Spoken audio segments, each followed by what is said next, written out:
عايزه حاجه يا ماما؟ انت رايح فين يا طارق دلوقتي؟ انا خارج يا ماما. هو انا صغير؟ يا حبيبي الساعه 9، الناس تقول علينا ايه؟ بص يا ماما، ما حدش يقدر يتكلم علينا طالما انا ماشي كويس. مفيش بنت تتكلم عليا، وبعدين ما انا لابس واسع اهو. وانت رايح فين دلوقتي يا ابو لبس واسع؟ خارج مع واحد صاحبي. طب استنى سمر اختك توصلك. يا سمر يا بنتي يا سمر، تعالي وصلي اخوك. ايه ده يا ماما؟ سمر مين دي اللي توصلنا؟ انا مش صغير. يوه يا ابني كلام الناس. طب اقفل الزرار ده، بيخنقني. معلش يا حبيبي عشان ما حدش يتكلم عليك.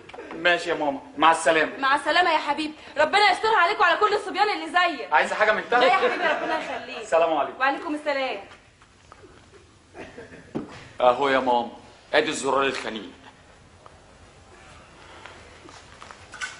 اوبا يا موز يلا.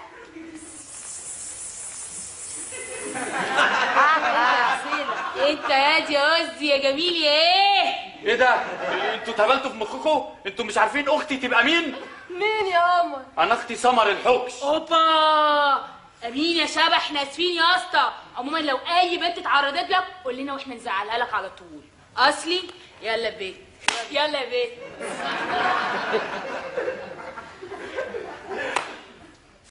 لا حول ولا قوة إلا بالله. يا ابني ما العيب عليك برضه. ما انت لو كنت لابس حشمة وقافل الزرار محدش كان هيعبرك يعني انت يا عم الشيخ محدش بيبص لك؟ فكرنيش يا ابني، فكرنيش. هعمل لهم ايه اكتر من كده؟ هطلع لهم ريش.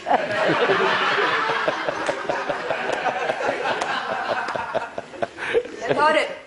ايه يا شيماء؟ اتأخرت كل ده ليه؟ حرام عليك، البنات بهدلتني. معلش يا طارق، محدش يقدر يا اخويا يبهدلك وانا معاك.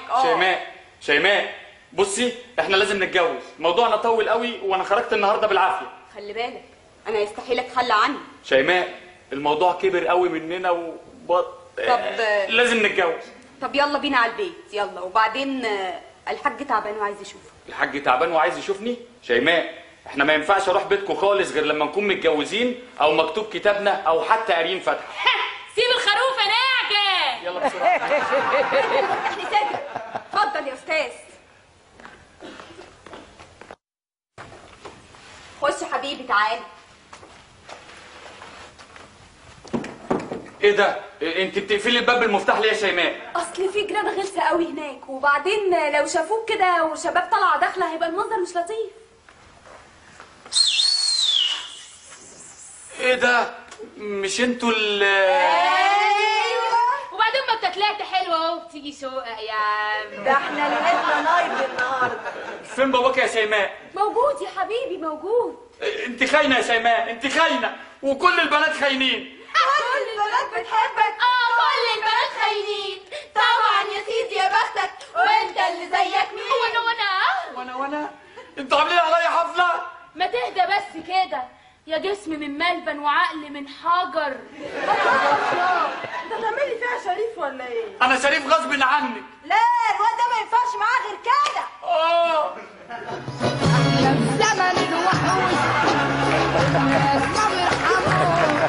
احنا في زمن الوحوش حوش يا عم دول وحوش الناس ما يرحموش.